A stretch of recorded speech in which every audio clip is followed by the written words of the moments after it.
So to me, it's wherever I feel that I belong, and that's home.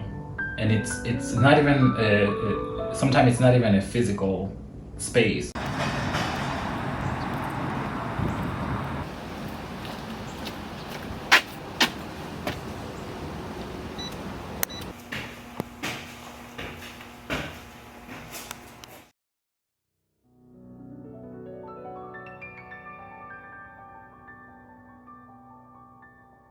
My name is Mildo 쉐발리에. I'm a visual artist.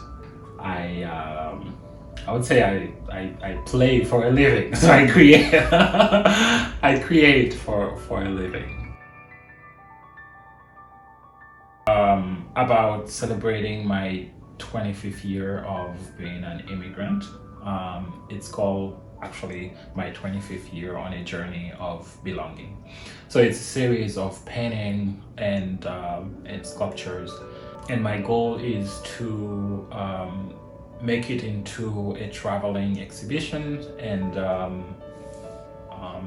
even the idea of traveling with this is on that same concept of being an immigrant. So I wanted my painting to also, or at least I wanted the artwork to experience this with me. So that's what the project is about. So to me, it's like celebrating my journey as an artist and also as a person. It's a reflection on my identity and how I navigate through the idea of being a Caribbean person, a Haitian, and live in the Dominican Republic, moved to New York City. And so the project is about celebrating that journey. And for me, I believe being an immigrant is not only a status or a visa, or a passport. It's more about the experience. And then to me, it's a continuing living experience. So after 25 years living outside of my country, to me, it's almost like a milestone. And I want to take a moment to reflect on that, to celebrate. Migration is not only going from one country to another, it can be from a city to another. So we all at some point have some type of migrating experience. And I kind of want to tap into those small details and small nuances like belonging and how we reflect on our own sense of identity when we get to a new place. And to me, that's kind of what I'm trying to do with that series of work.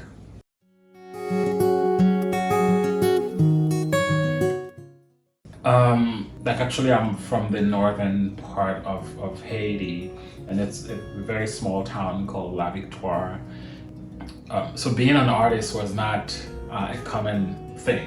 Usually people would want to become a doctor or a lawyer, something that is normal, I would say, to make a living. But I was fortunate enough to grow up in a household where both my parents was involved in creativity. My mother was a craft woman. She would be making macrame.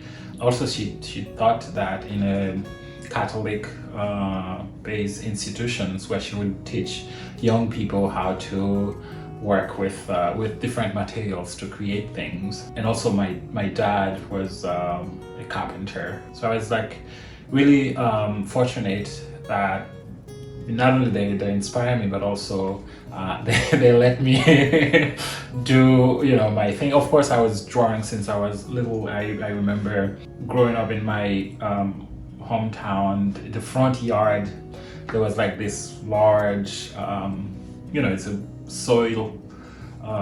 When it's rain, So I would have this large space, almost like a natural canvas. I would take a wooden stick and start to draw and creating my own thing as a kid. But I wanted to be an architect. I wanted to make art just for fun, and I wanted to be an architect. And I also wanted I like to build stuff when I was a kid. Yeah, I could spend hours and hours and making little houses and things. So I like the idea of constructing and building things. So when I moved from La Victoire, my hometown, to Port-au-Prince, which is the capital of Haiti, around 14, 15, my mother passed away, and then I kind of had to rethink my life in general and what I would do. Then I started to consider art, but then a few years later, I moved to the Dominican Republic.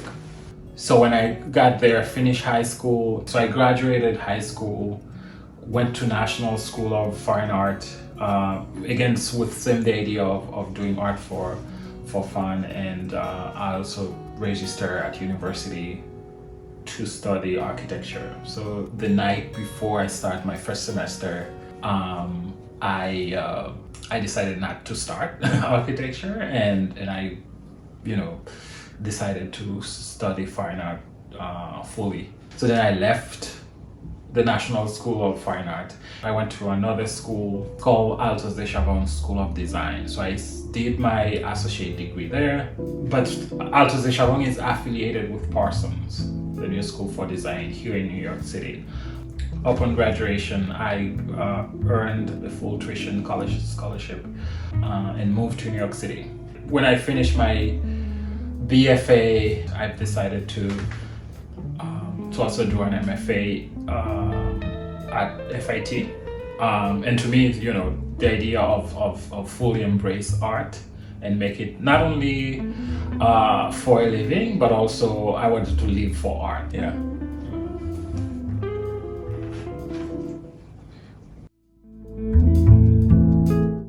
My work is about my personal experience in a way. So as an immigrant who constantly live between memories, what I left behind, and what I aspire to. So my work is constantly between, I would say, memories and dreams. Everything that I experience become part of my work. Generally, I always like to reflect on the idea of belonging, and which is, as an immigrant, you constantly aware of how you fit within new community and new set of people. And for example, you might have an accent, and people will be, you are aware of your accent and things. So to me, it's that. And also when I travel, I would see things that remind me of home.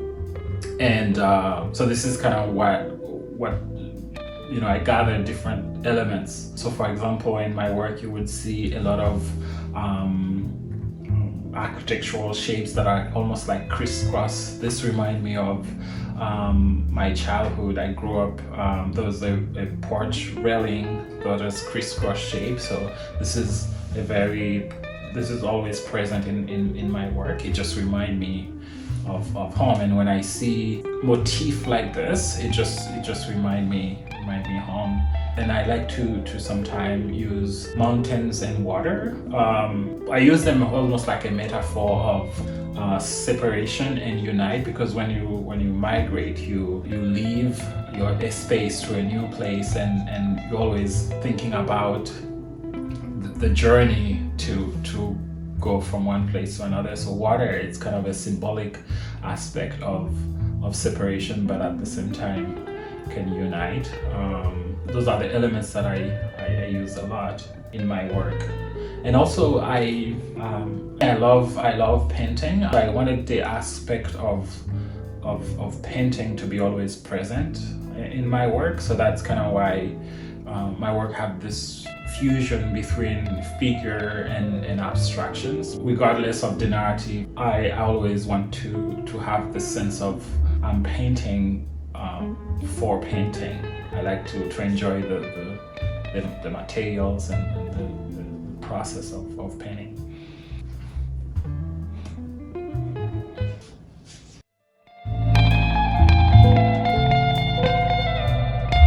Yeah, so my work, there's a lot of blue in my work. One of my favorite time of the day is like around 11 a.m. 11:30. My hometown, it's a small town, and I was surrounded by mountains. It's like when I was probably 6 years old.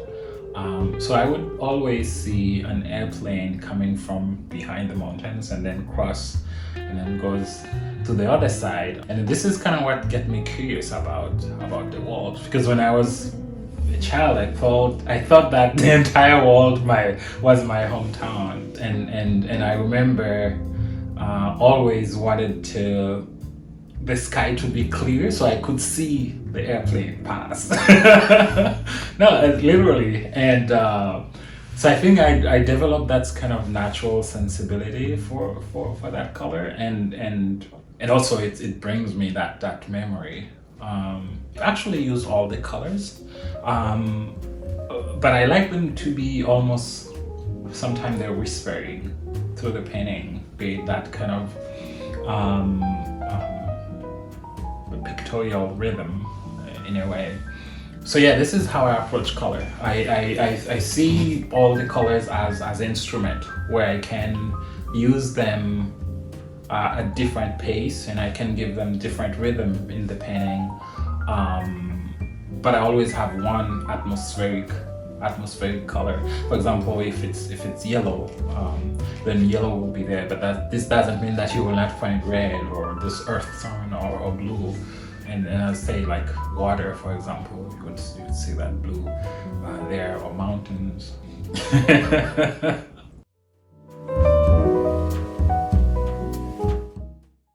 I mean, when I paint, I think often I become one with the painting.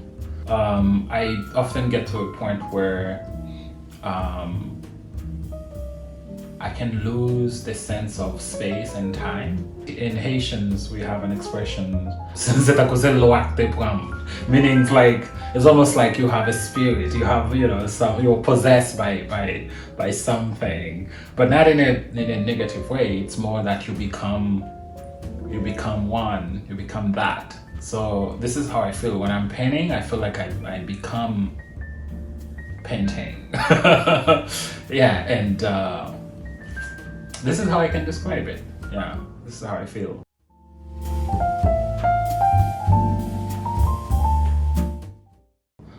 To me, I always want to. So what I create is sort of I want to create a space for the viewer to experience, like a space where you feel like you can come in and navigate through. I like for the viewer to get lost and be able to find themselves again and go and come back. So yeah, I think if I want to put it in one word, I like to create a space for the viewer to experience and to be able to connect or reconnect, imagine, and maybe find themselves a home, a new home.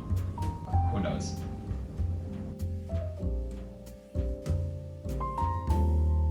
Again, as someone who left his country, outside of my country more than I, so for someone who lived outside of his country for so long, and having always questioning or wonder about home and what home means. So to me, it's wherever I feel that I belong, and that's home. And it's not even sometimes it's not even a physical space or a house or an apartment. Sometimes home can be just in my luggage. One of the aspect of my penning, you will find a lot of sometimes motifs and small details, and to me, I have a sense of whenever as human, and this is maybe part of the human condition, whenever we build something and we make it special, we add details that meaningful to us, it's almost like we're here to stay, and that's home. This is where we start feeling that you're home. Yeah.